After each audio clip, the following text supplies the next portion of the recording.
Më parë në Pse lindi shpëtimtari. Jozefi dhe Maria u rritën në qytetin e panjohur të Nazaretit dhe ishin premtuar njëri tjetrit për martesë. Por përpara se të vinte dita e shumë pritur, angjëlli Gabriel i foli Maris duke i njoftuar se ajo do të ishte nëna e birit të Perëndisë. Në fillim, Jozefi u tundua që ta lindte Marin, por vendosi që t'i qëndronte besnik të fejuarës së tij, pasi e vizitoi një angjëll në ëndër. Dhe tani që ishte shpallur dekreti për regjistrimin e popullsisë për taksat romake, burrë dhe grua u nisën për në qytetin e Jozefit, Betlehemin. Pas pak, pjesa e dytë e Pse lindi shpëtimtari, stalla e qetë në një botë të paqetë.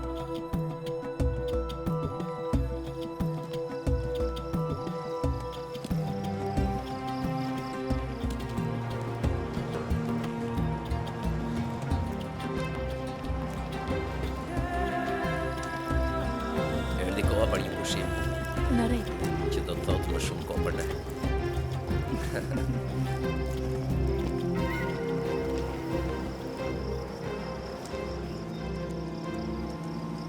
Me çdo hap që do t'hidhnin në udhtimin e tyre, Maria dhe Jozefi largoheshin edhe më shumë nga vetmja shtëpi që njihnin.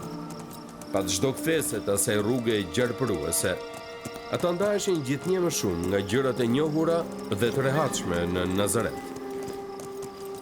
Maria dhe Jozefi do të udhtonin për 150 kilometra për në Betlehem dhe me shumë mundësi do të përballeshin me një botë të ashpër dhe të rrezikshme gjatë rrugës. Shpejt, mos sillni ujë.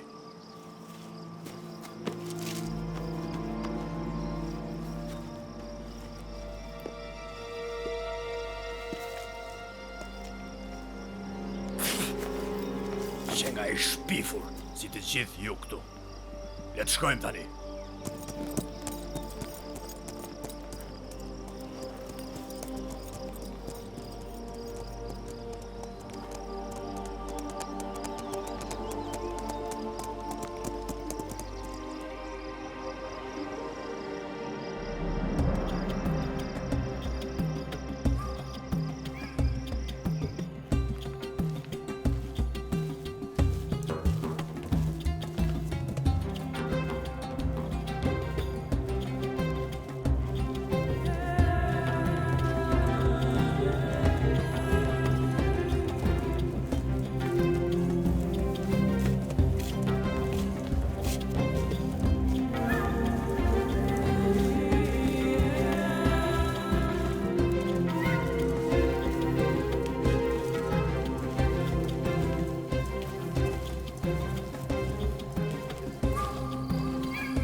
Betlehemi do të luante rolin e mikpritësit për lindjen e Krishtit. Një ngjarje që bota gati nuk e vuri re, por një ngjarje që ndryshoi fatin e çdo krijese njerëzore.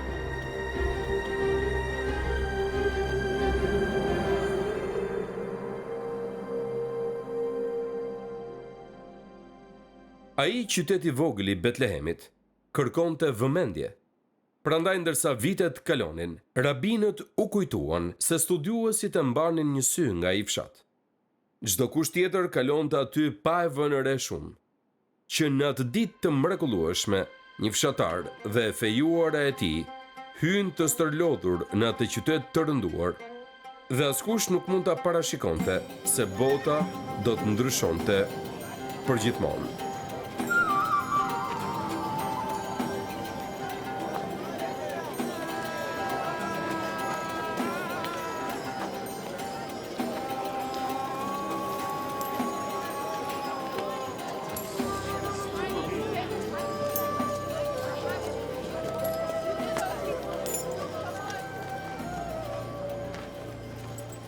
Të lutem zotëri, më jepni këto bukë. Është bukë. Me vjetës.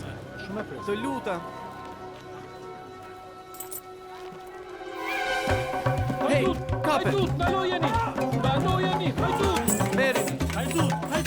Ai buraku, ndalojeni. Gjejeni nga iku.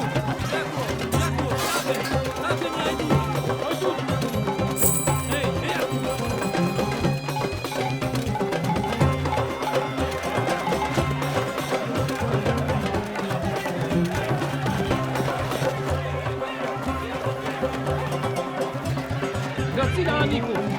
Tu i tuoi. Un largo, bravo.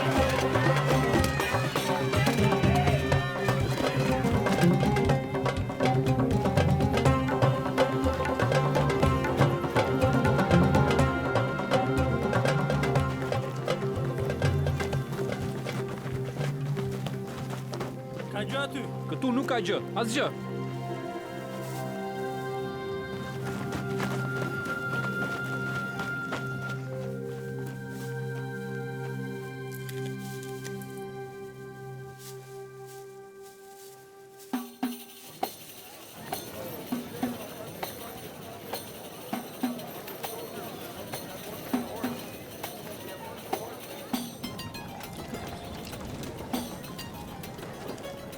Vetëm mund ta përfytyrojmë pamjen që do të shihnin Maria dhe Jozefi, ndërsa i afroheshin portave të Betlehemit.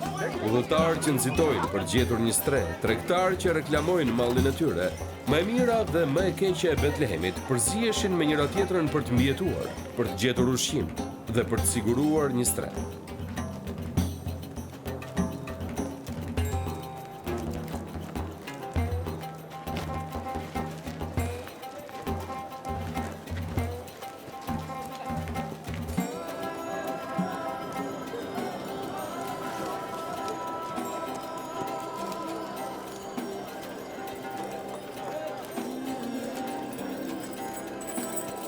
Faleminderit.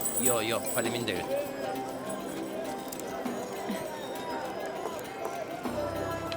Ja, ulemi dhe pushojmë pak aty. Ndihesh e lodhur.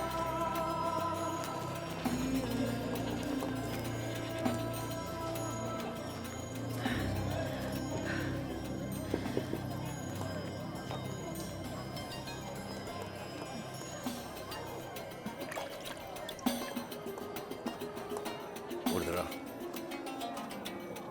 Ti bëu e fortë. Jozefi do të jetë shmangur nga ajo që gjeti. Maria ishte gati për të lindur birin e Perëndisë nga çasti në çast, prandaj ai filloi të kërkonte me dëshpërim për një stre.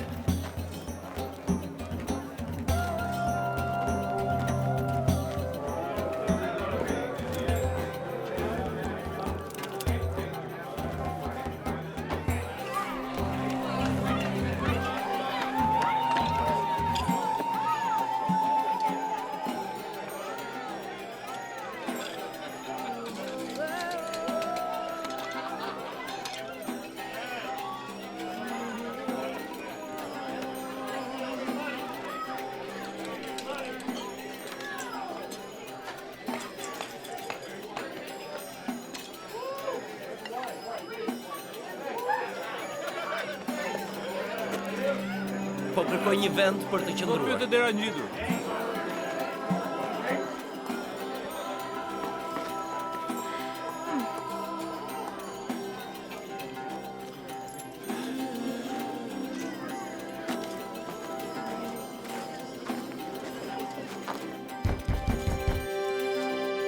Zotëri, të lutem. Largoni, nuk Të kam lutem, dhoma zotëri. për asnjë njeri. Kam nevojë për një vend për të Largoni, qëndruar. ju thash. Të Nuk lutem, kam zotëri. dhoma. Nuk kam dhoma për asnjë njeri.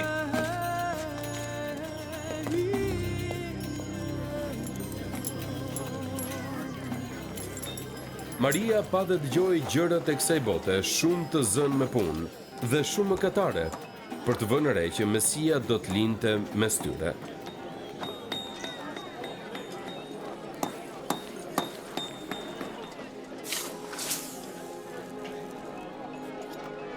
Maria e dinte që biri i saj do të quhej fëmijë i Perëndisë.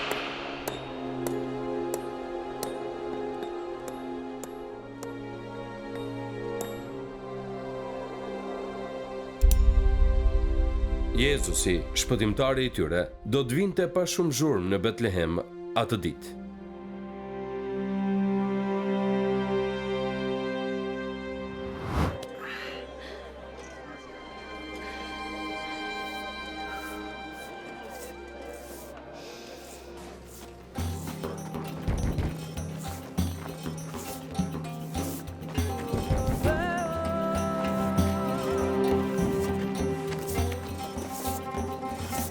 Ç'kemi zotëri? Ç'kemi? Keni ndonjë dhomë? I me shoqja është atë zënë dhe më duhet një dhomë.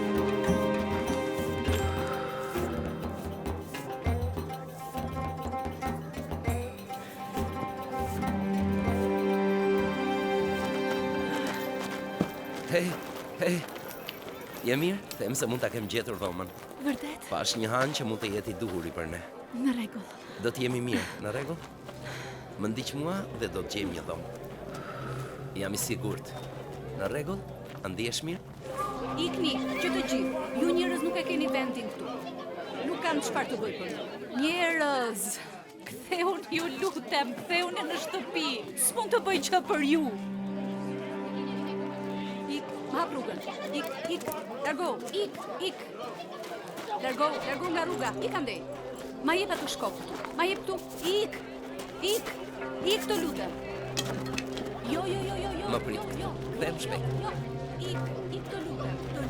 Ik. Po? Më fal që të shqetësoj. Unë dhe i me shoqja kemi gjithë ditën që udhtojmë. Nuk jemi prej këtej dhe vim nga Nazareti. Ajo është atë zënë. Ajo është gati për të lindur dhe erdha të pyes nëse keni ndonjë dhomë. Po. Unë jam një marangoz dhe mund të lutem.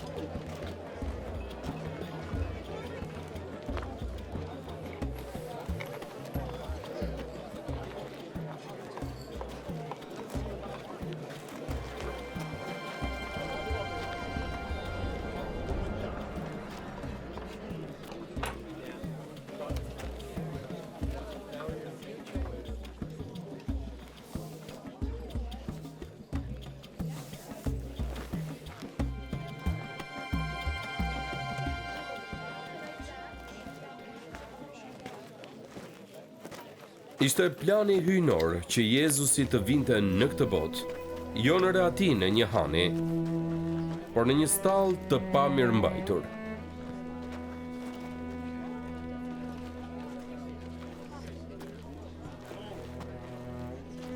Kjo ngjarje nuk ishte një rastësi e çastit. Ishte një çast vendimtar në historinë e njerëzimit.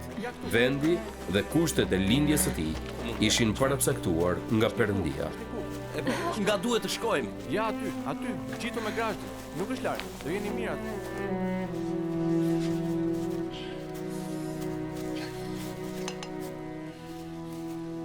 Zoti i krijimit zgjodhi që të hynte në këtë botë në qetësi, në mes të një skene të trazuar.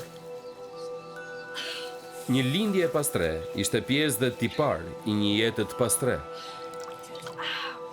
Duke pranuar refuzimin e njerëzimit, edhe në lindjen e tij, Jezusi do t'i dërgonte botës mesazhin e një dashurie kokëforte dhe të pathyeshme. Ne nuk kishim vend për të, por jo më si i pastre. Një ditë ai do të hapte dyert e qiellit, që askush të mos mbetet në të ftohtë.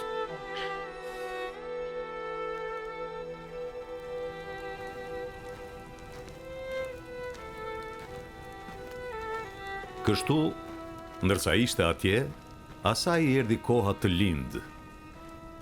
Dhe ajo lindi djalin e saj të paralindur, e mbështodhi me pelena dhe e vendosi në një grasht, sepse në han nuk ishte vend për ta.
Prandaj vetë Zoti do t'ju jap një shenjë.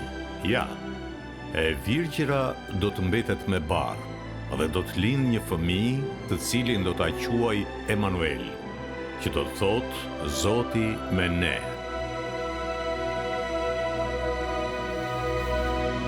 Emanuel. Përfituroheni atë çast kur Jozefi dhe Maria pan për herë të parë Krishtin forshën. Çfarë çasti i thellë. Ai që s'ka kufi ka ardhur të banojë mes të kufizuarve, i përsosuri mes të papërsosurve. Dhe kjo botë mori hir nga prania e atij që nuk mund të kufizojë prej saj, sepse është vetë krijimi i tij. Ata e dinin se ky fëmijë ishte si asnjë tjetër. Engjëjt e kishin lajmëruar ardhjën e tij, profecitë e kishin parashikuar atë. Asnjë foshnjë tjetër nuk ishte ngjizur në këtë mënyrë, mrekullia e lindjes nga një virgjëresh.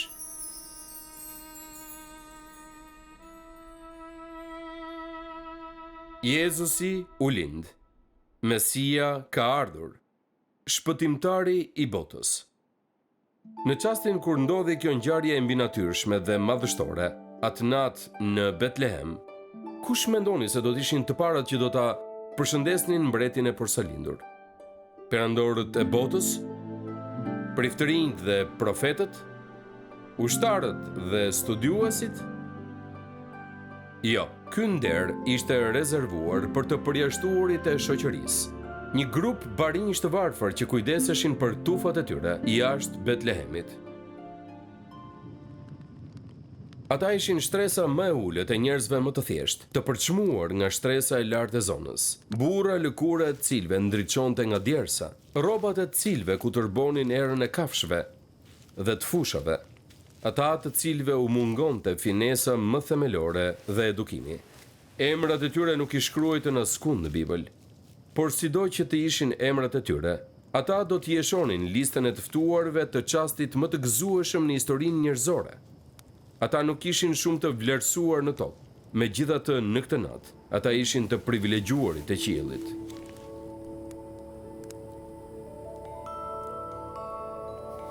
Përfituroheni mrekullinë e asaj mbrëmjeje për ato duar modeste bujqish. Në një çast qiejt ishin të errët dhe mbase gjendja e tyre shpirtërore ishte edhe më e errët. Në çastin tjetër, jeta e tyre do të ndryshonte përgjithmonë. Shpejt do të bënin një vizitë që nuk do të harronin dhe as nuk do të pushonin së kujtuari për gjithë jetën e tyre.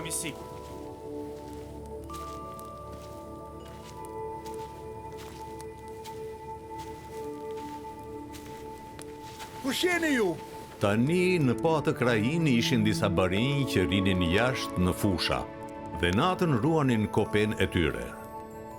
Dhe ja, një angjëll i Zotit ju paraqit atyre dhe lavdia e Zotit shkëlqeu rreth tyre dhe ata i zuri një frikë e madhe.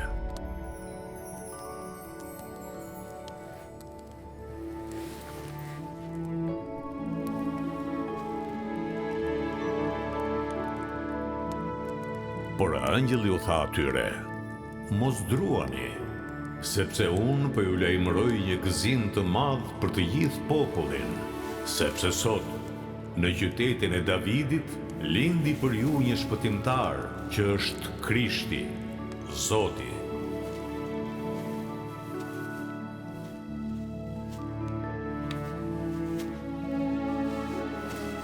Dhe kjo do t'ju vlejë si shenjë. Ju do të jeni një fëmijë të mbështjell me pelena, të shtrirë në një grasht.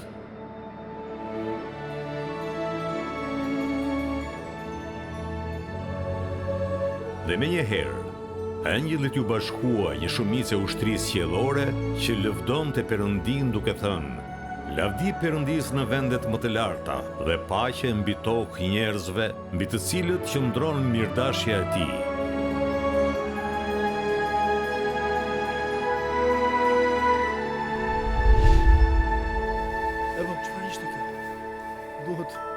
Duhet të ikim. E dëgjuat angjëllin? Ngrihu, baba. Duhet të ikim. Ngrihu. Duhet të ikim në Betlehem.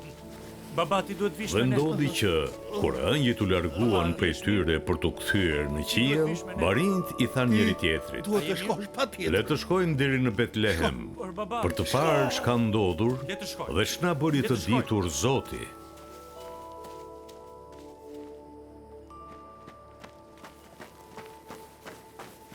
Këta burra të thjesht ndoqën udhëzimet që ju dhanë engjëjt dhe udhëtuan për në Betlehem për të qenë pjesë e një përvoje të cilën e kanë patur zili brezat të pafund të krishterësh, që të aduronin Krishtin Foshnjë. Si për të vendosur sfondin për gjithë jetën dhe mesazhin e birit të tij, Perëndia dërgoi një delegacion me barinj të zakonshëm që të ishin të parët për ta parë, për të adhuruar dhe për të kremtuar. Ai ftoi njerëz të thjeshtë që të bënin një rrugtim të shkurtër dhe shumë shpejt, dietarët të ndërmerrnin një rrugtim të gjatë, sepse që nga ai çast, të gjitha rrugët do të çojnë te një grazhd dhe te Krishti Foshnjë.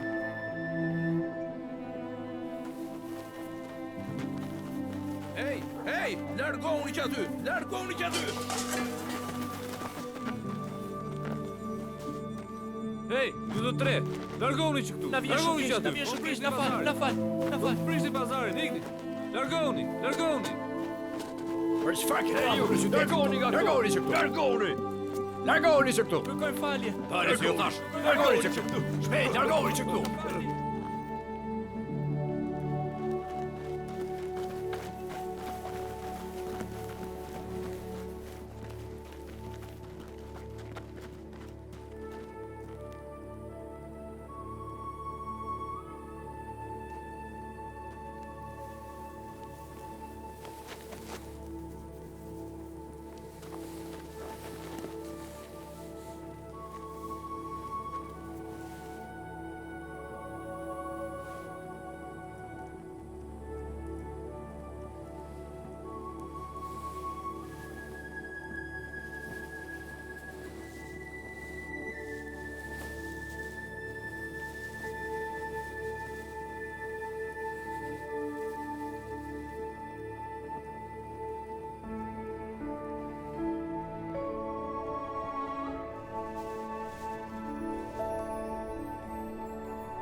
Ej, djelosh, çfarë po mendon?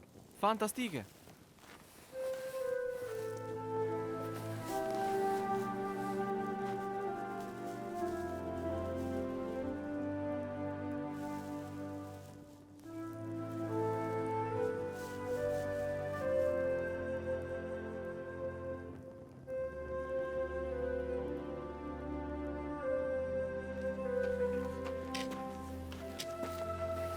Ndërsa barinjt u larguan nga stalla atë natë, siç na tregon Bibla, ata i treguan kujdo që takuan rrugës për gjërat që u kishin ndodhur.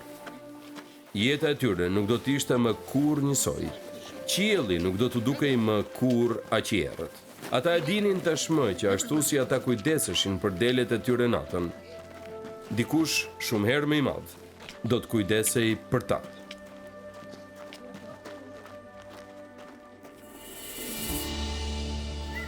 Pjesa e fundit, herën tjetër në Pse lindi shpëtimtari.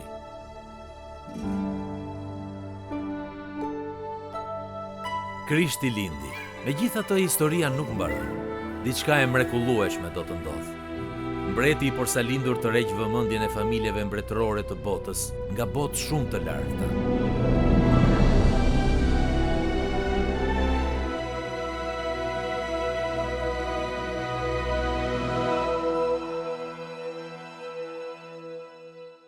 Bashkoni me doktor Jeremian teksa ai na ofron një studim të pasur të shkrimit përmes të cilit mund të gjeni forcë shpirtërore, inkurajim dhe udhëzime për botën e sotme.